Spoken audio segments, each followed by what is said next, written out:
Welcome or welcome back to Wide Gaming. Today we have some more news from Forever Skies. And today's devlog is all about death mechanics and the survey results. A few weeks ago, if you didn't know, there was a big survey through the Discord which covered loads of funky stuff. If you are not in the Discord, do check it out. The link is in the description down below. Loads of good stuff in there, and the majority of the info and news that I cover and stuff that you see on there is quite early, comes out on there before it does on most of the socials. Definitely check it out if you are into Forever Skies. Let's jump in and see what we've got from today's devlog. Death mechanics and survey results. A few weeks ago we did post a survey on our Discord asking for player input on how you think death mechanics should work in survival games. The goal was to use this information to help create a death mechanic system for Forever Skies with the information the community gave us. The answers you have given have been invaluable to us the last few weeks of development. Thanks for your help. We are currently in the middle of developing a death system you will find challenging but also will be fair and enjoyable. Hopefully. Now, a death system on a survival game is something that can be really difficult. Some games make it an absolute nightmare, sort of permadeath style, so you go back to the first level, you lose all your stuff, but you can go and get the stuff back, but you've still got to grind your XP and so on back up. Others are relatively simple, as in you drop it, nothing happens to you, but you just got to go and get your stuff back. And then some games even give you the option to change what happens on death, which is quite cool. Like 7 Days to Die, for example. You can lose certain items, you can not lose items, you can be respawned in a random place or on your bed, loads of different things. So hopefully we've got a little bit of leeway with the death system here. Now, regardless of the difficulty, after getting your airship, if the player dies above the dust, they will respawn on the airship having lost stats such as health, food, water, etc. However, based on the difficulty level, there is an extra layer of punishment in the shape of loss of equipment and resources. Please note that the difficulty levels and descriptions are all subject to change before release. So what we've got so far is the easy, medium, hard and perma. Perma, self-explanatory. Easy is stats affected, no item lost. Medium is stats affected, some materials lost, no vital items that would harm progress. Hard is stats affected, all items in inventory and quick slots lost. And perma, as I said, pretty self-explanatory. Permadeath will be a mode that you can choose, either load a manual save or goes back to the start. Quite cool. Now the death screen first concept is here, and I like the look of this. So as you can see there, pretty simple design. I like it. 8Y gaming, similar to the score we've got. Yeah. Well done, guys. I like it. Cause of death is fall damage, and then you've obviously got your diseases, depending on why, how far you've travelled horizontally, vertically, and how long you've survived.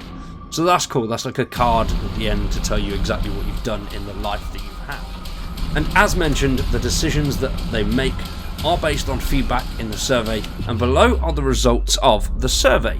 Now this, I think, is really quite interesting. The survey that they've done, just the answers that people have given, I think are really quite cool.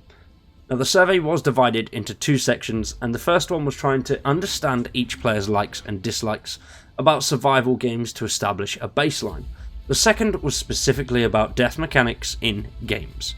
So, section 1. To begin, we asked you to tick your favourite survival games from a long list of titles, and you were able to select as many as you liked.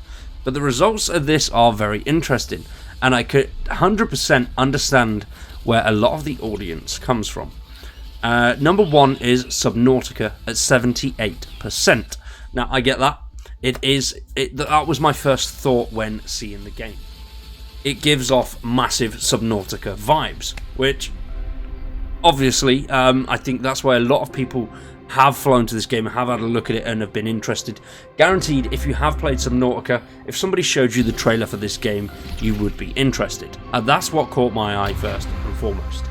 Now, for number 2 is No Man's Sky at 62%. 3 is Subnautica Below Zero at 54%. I wasn't a fan of Below Zero, couldn't get to grips with it. 4 is Raft at 42%, and 5 is The Forest at 35%. As I said, unsurprisingly, Subnautica was the most popular title, which I get that 100%. It just looks like Subnautica, so yeah, definitely. Question 2 was determine on average how long players spend on any survival game. It turns out that the majority of you put into over 200 hours per title, taking 39% of the vote, which a survival game to me is something that does last a long time. It's not a game that you can come on, blitz through the story in a matter of 5 or 6 hours and you're done. It is definitely something that you will spend 50, 100, 2, 3, 4, maybe even 500 hours. The majority of the survival games I play, I'm upwards into the 500 to 2,000 hours depending on the game. Like 7 Days to Die, I have thousands and thousands of hours on that game over PC and console because there's just so much you can do in it. It's so versatile, which hopefully Forever Skies will have that sort of element. So the top total is obviously 239%. Between 50 and 100 hours is 30%. 100 to 200 hours, what? Oh, yep, I get that now. It is 25%. And less than 50 hours is 6%.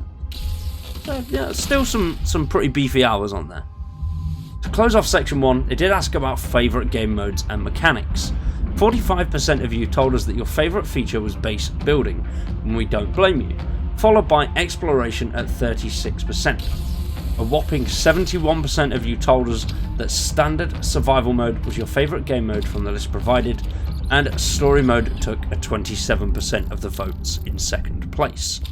So combining those two together, story mode and the building and survival, brilliant, right? Subnautica did it really, really well. You've got to survive, you've got to try and live and craft things, but you've also got to... It kind of forces you to progress yourself as a character to actually continue through the story, which I like that. You have to go out and find these certain bits. You can't just blitz through the story from one step to the next and get there as fast as humanly possible. I know some speedrunners do it, but obviously that's included in the name there. They're speedrunners, that's what they're doing. So I do hope that they do have that sort of style. So we're on to section 2 now, which is all about the death system, mainly trying to get some feedback for the Forever Skies death system that they're going to implement. And once again, Subnautica gets the top votes on that one. They have asked which game has your favourite death system. Subnautica at 54, No Man's Sky at 27, and Raft at 18. I've not played No Man's Sky or Raft, definitely something that I would like to check out, but is having the time. Now, after reading through players' comments, it does become evident that many were happy to lose items on death, but with a chance to retrieve them by returning to where they died. Here are your results for the worst death mechanics. Once again, players could choose more than one. Interestingly, Raft made it onto the list for both best and worst death systems. Now, number 1 for the worst death systems is ENQUIRES, which, ENQUIRES is definitely a bitch of a death system. But it is simple, you know, you die, but you drop back down and you go and get your stuff. The only downside to that is the map is so fucking big, it can take you absolutely ages to get back to your stuff. And if you die on the way back there, then you lose that stuff as well. It is just one big ball ache. And then number 2 was Raft at 14, and then Rust finally at 13%. It does appear that Raft's death mechanic has a split opinion amongst players. Some liked it, some hated it, but it is clear by looking at the results that this was down to the individual who liked a tougher punishment or not. Next up, we have some quick facts that they have learnt through this survey. And that they are 60% of you believe that losing items upon death is a good punishment, and the other 40% did not. But this was with the caveat that you were able to retrieve your items after death, as mentioned before. 70% want to see modern autosave system, and 9% want to see the classic manual load save system. A definitive 93% of you should be able to revive your teammates in a survival game multiplayer session, and 33% of players believe falling from your airship or location should result in a game over screen. Another 33% believe you should auto-respawn at the airship having lost some health, and the final 33% believe that your fate should be something different, like a parachute. I mean, that would be quite cool. You've got a parachute, but once you do get down into the dust, you've got to fight like hell through the leviathans or whatever the hell is down there to get back to the top, and you only have a set amount of time to do it. So it could be a sort of challenge mode. I think that would be very, very cool.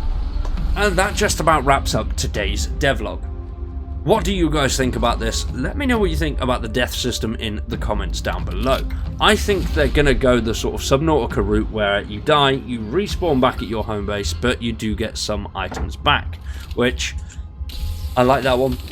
It's simple, it's effective, and it's not too much of a ball ache when you do die, which is good. But we'll see what they do with that, really. Obviously, the way that Forever Skies is going, and you've only obviously got those smaller little areas where you're going to have to land your airship to actually go and search them, it's definitely going to be a bit of a different one. Obviously, Subnautica, you die, you could have to go all the way back to the other side of the map to get your stuff back. So, whereas this game, you are in quite an enclosed area as opposed to obviously a whole map.